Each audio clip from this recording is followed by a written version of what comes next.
Bienvenidos a un nuevo capítulo de la serie La alfabetización democrática de los militares, producida por la Asociación Civil Control Ciudadano. La democracia es un asunto de todos, incluso de los militares. ¿Qué papel han jugado históricamente los militares venezolanos en la instauración y defensa de la democracia? ¿Cómo construir una democracia donde quepamos todos? Una serie producida por Control Ciudadano. Bienvenidos al capítulo número 5 de la serie de la Asociación Civil Control Ciudadano, la alfabetización democrática de los militares en Venezuela. Esta serie está dirigida a fomentar el diálogo y la discusión sobre el significado de la democracia en el seno de la Fuerza Armada Nacional y de la sociedad venezolana en general. La serie tratará la importancia que han tenido históricamente los militares para la democracia y su rol como actores democratizadores. ¿Han cooperado los militares en Venezuela en la formación de la democracia? A lo largo de la serie hemos venido preguntando acerca de este tema y hemos obtenido distintas respuestas. Hoy nos corresponde conversar con Harold Trincunas, doctor en Ciencias Políticas y codirector del Centro de Defensa de la Universidad de Stanford. Bienvenido, Harold Trincunas, al podcast número 5 de la serie La alfabetización democrática de los militares. Luis, muchas gracias por la invitación. Con mucho gusto conversaremos sobre este tema. Bien, Harold. La primera pregunta, en tu condición de politólogo y conocedor de la política venezolana, la primera pregunta que me gustaría hacerte es: ¿desde cuándo crees tú que se estableció la democracia en Venezuela? ¿Y qué opinas de la afirmación de que los militares han sido un actor democratizador en nuestra historia contemporánea? Esto tiene que ver con varios sucesos del siglo XX muy importantes, en los cuales los militares dieron el paso para abrirle la puerta a la democracia, primero en los años 40 y luego a finales de los 50, y a partir del 59 la historia pues registra un periodo sólido muy importante de muchos avances y desarrollos para Venezuela de carácter democrático. ¿Qué opinas del papel democratizador de los militares en nuestra historia contemporánea? ¿Lo han tenido? ¿Y desde cuándo crees que se estableció la democracia en Venezuela? Luis, muchas gracias por la pregunta. De acuerdo contigo que la democracia empieza a establecerse en el 47 con la elección de Rómulo Gallegos. Claro, ese periodo no dura mucho. El golpe del año siguiente derroca ese primer intento de democratización. Pero la democracia regresa en el 58 con la elección de Rómulo Betancourt, que claro, asumen en el 59. Este periodo del 58 hasta los años 90 es un periodo de democratización importante, de democracia plena por muchos de esos años, y de un retiro de los militares de la política, del papel político que habían jugado anteriormente.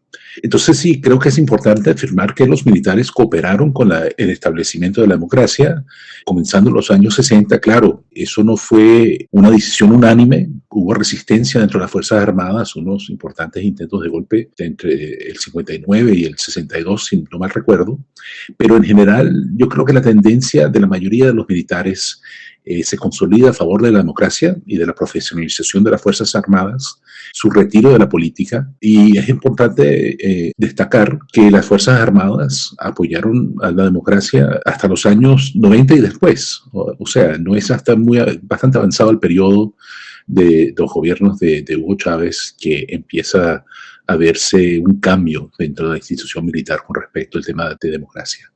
Creo que sí, los militares son factor de poder en cualquier estado y es importante su apoyo para el sostenimiento de un estado constitucional, legal, democrático, de plena libertad y participación de los ciudadanos. Ahora bien, obviamente uno observa que esos 40 años de democracia, los militares la defendieron, la entendieron, la apoyaron. E incluso en la década de los 90, que ocurrieron los dos golpes del 92 y que insurgió Chávez como un desafío muy grande a la democracia, las Fuerzas Armadas estuvieron del lado de la democracia, ¿no? Ahora, ¿cómo explicar que esa institución que durante 40 años se mantuvo al lado de la democracia pasa en unos pocos años, digamos, en la primera década del siglo XXI y un poco más, pasa a tener otra perspectiva. ¿Cómo se explica eso? ¿Hubo un cambio generacional? ¿Hubo un cambio ideológico en la Fuerza Armada? ¿Se fueron los militares institucionales de antes y entraron unos nuevos? Tú que has estudiado eso, el control civil de los militares, ¿cómo explicas tú en qué momento se da ese quiebre o ese paso entre el viejo, digamos, militar profesional a una suerte de militar revolucionario pretoriano que vendría a ocupar el espacio de aquellos en el periodo de Chávez?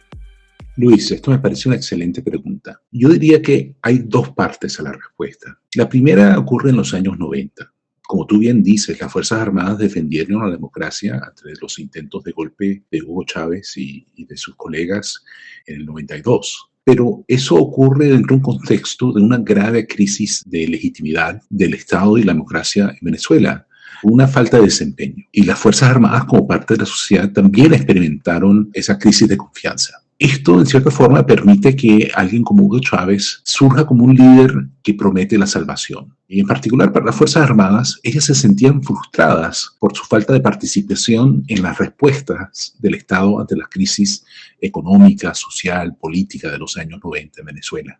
Chávez les promete un rol protagónico, algo que le asegura un nivel de apoyo aún entre los militares prodemocráticos. Y claro, al ganar la elección, eso le crea una cierta legitimidad a su esfuerzo de involucrar a los militares en las respuestas de su gobierno ante las crisis que experimentaba Venezuela.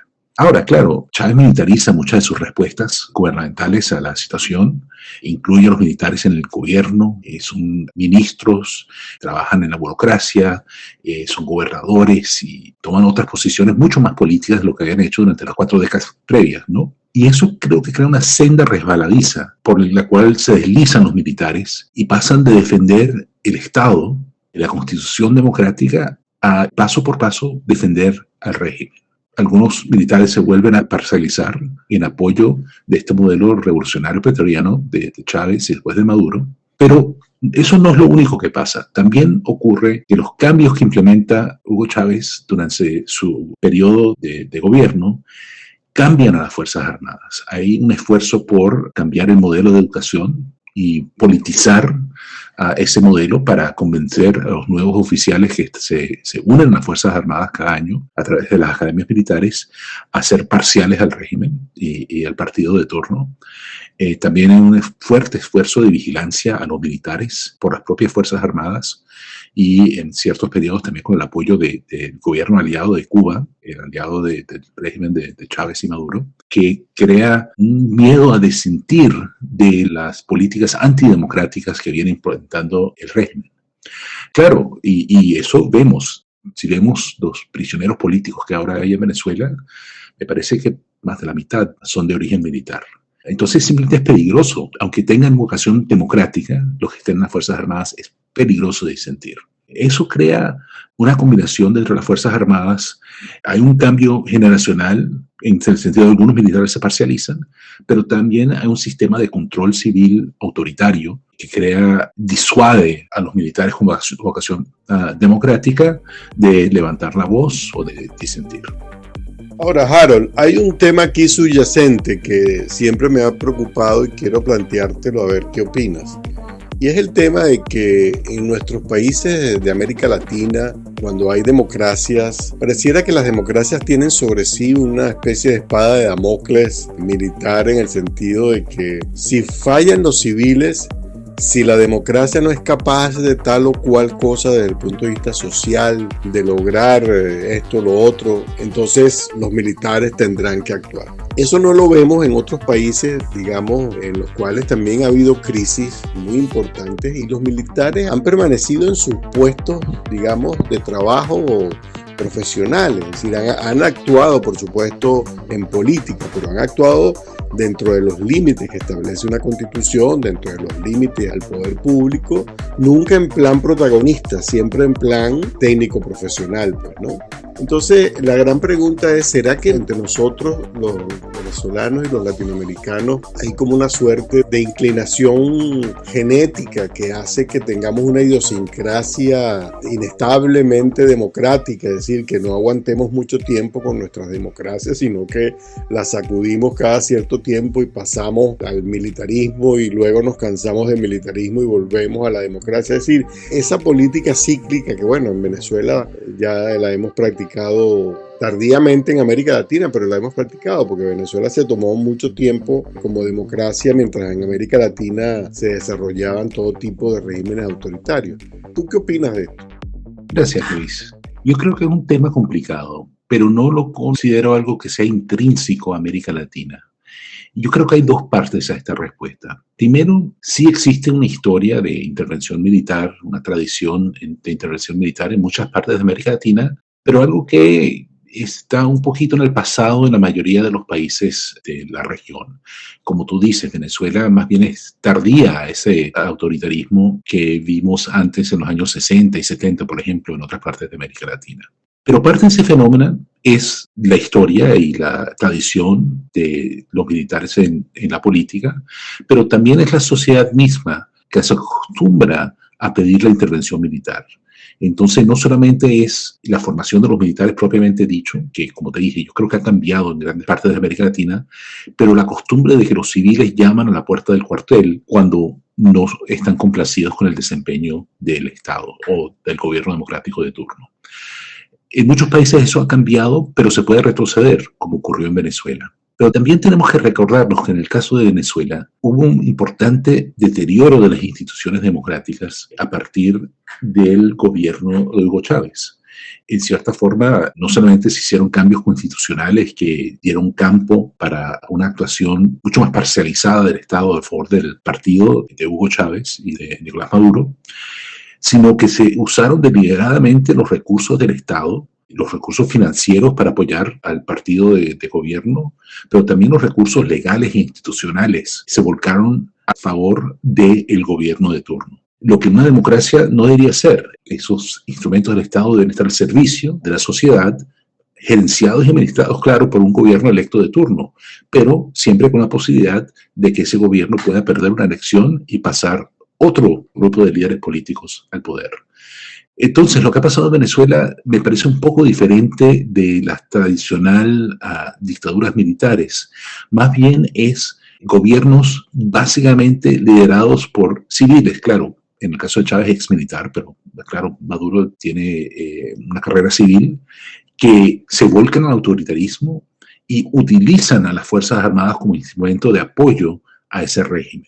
Tuercen el sentido constitucional de la democracia en Venezuela para utilizar las Fuerzas Armadas como herramienta de apoyo del régimen, en una forma de la cual no deben ser utilizadas en una democracia. Entonces, no solamente es este interés o este actuar cíclico de cambios entre gobiernos civiles y militares en el caso de Venezuela, y creo que también lo hemos visto en Nicaragua, es que los gobiernos civiles de turno tuercen a la constitucionalidad y utilizan a las Fuerzas Armadas y también a los tribunales y también a la burocracia del Estado para volcar todos los instrumentos del Estado a favor de mantener el partido de turno en el poder. Ahora, Harold, ¿cómo pudiéramos comparar, distinguir y señalar las semejanzas y diferencias entre la política militar del periodo democrático entre 1958 y 1998 y la política militar entre 1999 y 2021? ¿Te atreverías a hacer una comparación de esos dos periodos en esa materia tan compleja y complicada como es la de los militares y su relación con la política? Luis, yo pienso de que se puede hablar de dos modelos. El del 58 al 98 es un modelo básicamente de separación de las esferas civiles, políticas y militares. Y después del 99, cuando asume Hugo Chávez, el modelo se vuelve uno de fusión civil-militar. Ahora, el primer modelo, separación de esferas, donde los políticos se encargan de las áreas civiles del gobierno y los militares se encargan del área de defensa, puede ser compatible con la democracia. Tiene algunos problemas. Uno es cómo mantener el rendimiento de cuentas de los militares ante el gobierno de turno, algo que exige una sociedad democrática donde existe el control político, el liderazgo político del área de defensa. Otro problema es que en tales sistemas muchas veces los políticos civiles pierden interés en los temas militares a ver esta separación de esferas. Y eso pienso que puede llevar a ciertas ineficiencias en el sector de defensa y desencuentros entre líderes políticos y militares, lo cual vimos en Venezuela en varias ocasiones del periodo democrático del 58-98.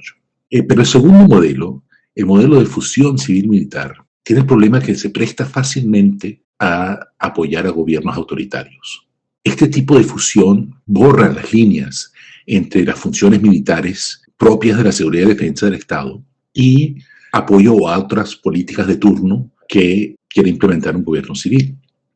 Básicamente, el modelo de fusión civil-militar, donde hay poca diferencia entre los líderes militares y civiles de un gobierno, se parcializan las Fuerzas Armadas y sirven al partido político que está en el gobierno y no a la sociedad en total. Si ese gobierno de fusión civil-militar se enrumba hacia una dictadura, los militares, obedeciendo su jerarquía y sus líderes militares, son arrastrados en el apoyo de un gobierno autoritario. Por más de que haya oficiales individuales entre esas Fuerzas Armadas en un modelo de fusión civil-militar que tenga vocación democrática auténtica, no pueden expresar su disentimiento de ese rumbo porque no hay vías institucionales legales por las cuales hacerlo. Por eso es que yo creo que vemos unas Fuerzas Armadas que están parcializadas en Venezuela, donde los oficiales que tal vez preferirían tener una posición apolítica de servicio al Estado sin favorecer a un partido en particular, no tienen forma de disentir legalmente, por lo cual no escuchamos sus voces en apoyo a la democracia.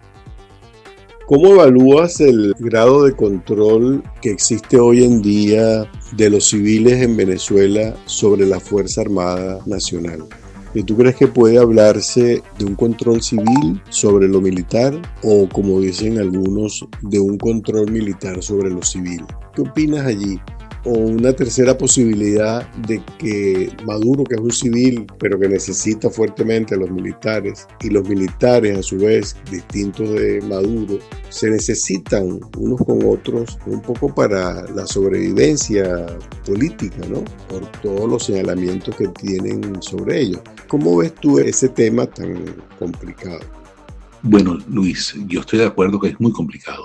Pero yo creo que mi punto de vista se asemeja más a la tercera opción que indicaste, en un gobierno de fusión civil-militar, como vemos en Venezuela, un modelo de relaciones civiles militares de fusión. Los militares están comprometidos con el desempeño del gobierno y, como tú bien dices, todos los señalamientos en contra del gobierno en tema de violaciones de derechos humanos, corrupción, tráfico de ilícitos, salpica, mancha, incluso requiere la participación de la alta jerarquía militar, lo que compromete a la Fuerza Armada institucionalmente.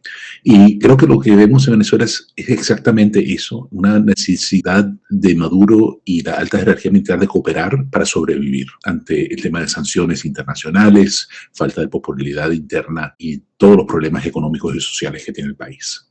Ahora, claro, ese modelo de fusionamiento que vemos en Venezuela hace que la alta jerarquía militar tenga miedo al cambio, a la posibilidad de una vuelta a un sistema más democrático, porque no quieren rendir cuentas por lo que han hecho.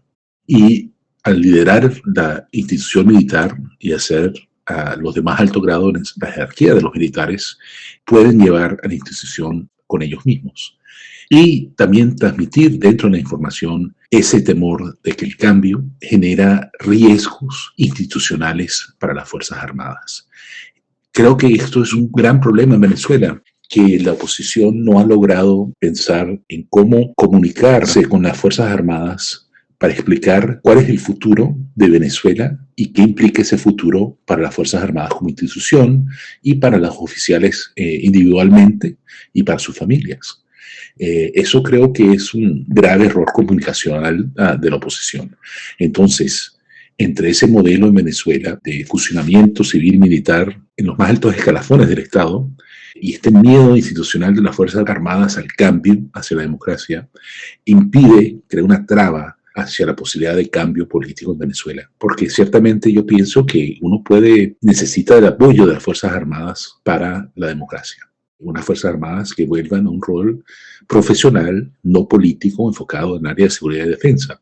Yo creo que se puede comunicar una visión positiva del futuro de las Fuerzas Armadas. Claro, hay algunos que tendrán que rendir cuentas, como bien sabemos, pero ¿cómo distinguir entre ellos y la institución en su totalidad que va a ser necesaria para que una democracia prospere en el futuro? A tu juicio, Harold, ¿qué tipo de sistema político tenemos en Venezuela en este momento y quién manda en Venezuela? Luis, claramente yo veo que en Venezuela existe un modelo de gobierno autoritario liderado por un civil, Nicolás Maduro, pero con un importante apoyo de las Fuerzas Armadas como institución. Y ciertamente entre los oficiales de más alta jerarquía dentro de esas Fuerzas Armadas, los cuales ha puesto en varias posiciones, y no solo militares, sino políticas, como gobernadores, como ministros, viceministros, etc. Entonces, es un modelo de gobierno autoritario con un partido civil de gobierno importante, pero también muy dependiente del apoyo de las Fuerzas Armadas. E incluso yo creo que más dependiente bajo el gobierno de Maduro que en los gobiernos de Hugo Chávez. Tú puedes ver cómo han cedido más y más autoridad a los militares sobre diferentes partes del Estado y de la economía, pero en cierta forma les están entregando piezas del Estado y de la economía que están en crisis. Y están llamando a las Fuerzas Armadas a administrar la crisis, lo cual yo creo que crea graves riesgos institucionales para las Fuerzas Armadas, porque algunos de estos problemas no se pueden arreglar dentro del actual sistema autoritario que existe en Venezuela. Dos preguntitas más, Harold, muy brevemente. La primera, ¿qué opinión te merece este experimento que hemos llevado a cabo con Control Ciudadano y que hemos denominado la alfabetización democrática de los militares y de la sociedad venezolana en general? Es decir, la idea de que la democracia se puede enseñar por distintas vías, no solamente aprender en la práctica, votando o participando en un partido político, etcétera, sino que se puede enseñar con experiencias como esta. ¿Qué opinas de eso? Luis, esto me parece una excelente iniciativa. Pienso que en Venezuela hay una falta de conocimiento sobre el tema civil-militar que data de hace muchos años, mucho antes de que entrara el actual modelo de gobierno. Aún durante el periodo democrático del 58 al 98 no había mucho interés de los civiles en los temas de defensa y seguridad. Y creo que es importante en una democracia tener conciencia de la función de las Fuerzas Armadas, para qué son, qué deben hacer, cuál es el rol apropiado de esas fuerzas en un Estado democrático. Eso nunca se conversó mucho en Venezuela y creo que es importante para el futuro de Venezuela que esas conversaciones se profundicen. Por último, Harold, ¿cómo ves el futuro de Venezuela? Luis, tristemente soy pesimista. El gobierno de Maduro, la verdad es que se ha enquistado en el poder, ha sido capaz de conformar este estado de fusión civil-militar que ha sobrevivido las presiones externas e internas en base a acceso no solamente a la renta petrolera, que claro, ha disminuido, pero también una economía ilícita que está en vía de crecimiento. También veo a la oposición venezolana dividida, debilitada, perdiendo terreno político y apoyo popular. Pero creo que sí hay posibilidades de cambio.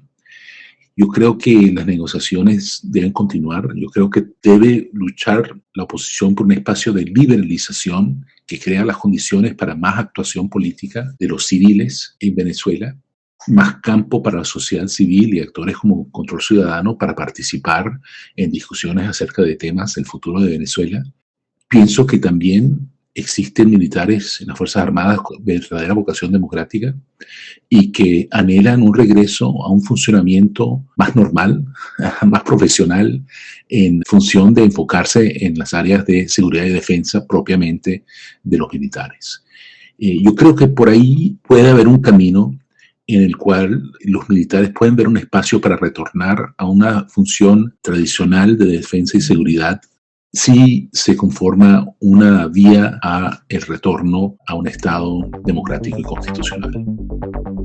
Con estas preguntas finales concluimos este episodio de la serie La alfabetización democrática de los militares, serie producida por la Asociación Civil Control Ciudadano dándole las gracias a nuestro entrevistado, el doctor Harold Trincunas, y al público que nos viene siguiendo y nos seguirá siguiendo por la página web de Control Ciudadano, controlciudadano.org.